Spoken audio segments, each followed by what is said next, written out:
পাবনায় একটি স্কুলে জরাজীর্ণ ও ঝুঁকিপূর্ণ ভবনে বছরের পর বছর ধরে চলছে শিক্ষা কার্যক্রম। দেশজুড়ে ভূমিকম্পনের পর বড় দুর্ঘটনার আতঙ্কে শিক্ষার্থীরা।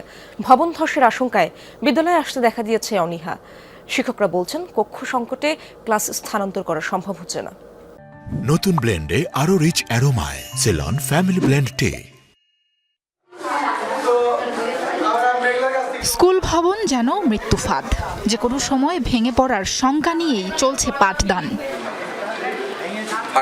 দেশ স্বাধীন হওয়ার বছরখানেক পর টিনের ঘরে শুরু হয় ভুলবাড়িয়া উচ্চ বিদ্যালয়ের কার্যক্রম। ১৯৮০ সালে ৭ কক্ষের একতলা ভবন নির্মাণ হয়। সেই ভবন এখন ব্যবহারের অনুপযোগী। এরই মধ্যে পরিত্যক্ত হয়েছে ঝুঁকিপূর্ণ ২টি কক্ষ।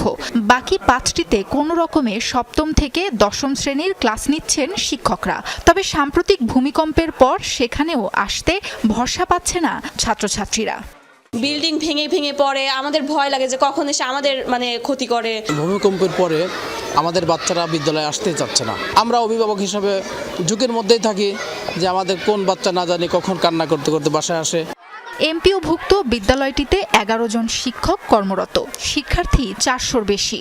২০০৫ সালে ৩তলা ভবন নির্মাণ করে দেয় সরকার। সেখানে অন্যান্য শ্রেণীর ক্লাস আর প্রশাসনিক কার্যক্রম পরিচালিত হয়। কক্ষ সংকটে একতলা ভবনটি থেকে কার্যক্রম সরিয়ে নিতে পারছে না স্কুল কর্তৃপক্ষ।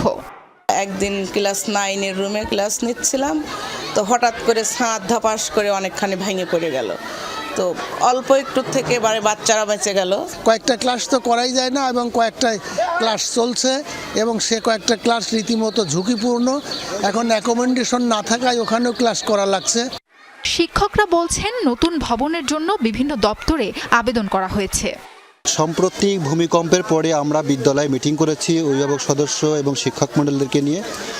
মিটিং আমরা বিভিন্ন দপ্তরে নতুন ভবনের জন্য আবেদন করেছি। ছাত্রছাত্রীরা আতঙ্কগ্রস্ত, এবং তারা শ্রেণীকক্ষে ক্লাস করতে চাচ্ছে না, এবং তাদের অভিভাবকরা পর্যন্ত তাদের পাঠাতে চাচ্ছে না। নতুন ভবন নির্মাণে ব্যবস্থা নেওয়ার আশ্বাস দিয়েছে উপজেলা প্রশাসন। ভূমিকম্পরও তো একটা প্রবণতা দেখা যাচ্ছে। এই সময় আসলে এসব নিয়ে ভাবার সুযোগ আছে।